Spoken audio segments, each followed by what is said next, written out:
आप सभी को जय मसीह की। मैं आशा करती हूँ आप सभी बहुत अच्छे होंगे, खुश होंगे, प्रभु में आनंदित होंगे।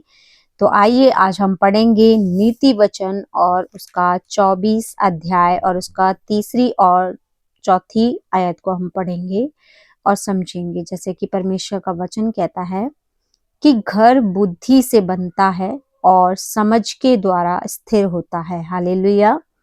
देखिए, घर बुद्धि से बनता है, इसका मतलब अगर आप एक परिवार में रहने वाले सदस्य हैं और हो सकता है कि आपके घर में कोई समस्याएं रहती हों, पारिवारिक झगड़े रहते हो, तो आप परमेश्वर का वचन पढ़ना शुरू कीजिए, जिससे परमेश्वर की बुद्धि आपको प्राप्त होगी। और जब परमेश्वर की बुद्धि आपको प्राप्त होगी तो आप परमेश्वर के प्रेम में, परमेश्वर के अनुग्रह में रहेंगे। तो प्रभु का फेवर आपको मिलेगा और व्यक्तियों का प्रेम भी आपको मिलेगा और आप बहुत सारी चीजों को सीखेंगे कि आपको अपने दैनिक जीवन कार्य को कैसे बिताना है, किस तरीके से आपको अपने जीवन में चलना है। ठीक है, तो परमेश्वर का वचन कहता है कि घर बुद्धि से बनता है। ठीक है, ऐसा नहीं है कि हाँ हमें परिवार मिल गया और हम इसको जैसे चाहे बना सकते हैं। नहीं, घर को केवल बुद्धि के द्वारा ही बनाया जा सकता है, वरना अगर नहीं बनाया जाएगा तो फिर पारिवारिक झगड़े और लड़ाइयाँ और इसके अलावा कुछ भी प्राप्त नहीं होता। ठीक है, और परमेश्वर का वचन कहता है कि और समझ के द्वारा वो स्थिर होता है। हालेलुया।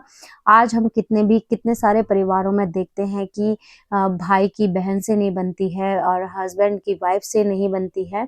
तो ये सारे कलेश कहाँ से होते हैं कि जब हम परमेश्वर में रूटेड नहीं होते। ठीक है, जब हम परमेश्वर में रूटेड चल रहे होते हैं तो क्या होता है कि प्रभु का अनुग्रह हमारे पास होता है, प्रभु के भय में हम चलते हैं और हम सारे पाप और बुराई से दूर रहने की कोशिश करते हैं। हालेलुया। तो परमेश्वर का वचन हमें यही सिखाता है कि देखिए, हमारा घर जो है वो बुद्धि से बनता है। ठीक है, और समझ के द्वारा स्थिर होता है। जब हमारे पास समझ होगी, प्रभु की समझ होगी, तभी हम अपने घर को स्थिर रख सकते हैं, अपने बच्चों को स्टेबल कर सकते हैं, अपने परिवार को हम स्टेबल रख सकते हैं। ठीक, फिर प्रभु का वचन कहता है कि ज्ञान के द्वारा कोठरियां और सब प्रकार की बहुमूल्य और मनोहर वस्तुओं से भर जाती हैं। हालेलुया।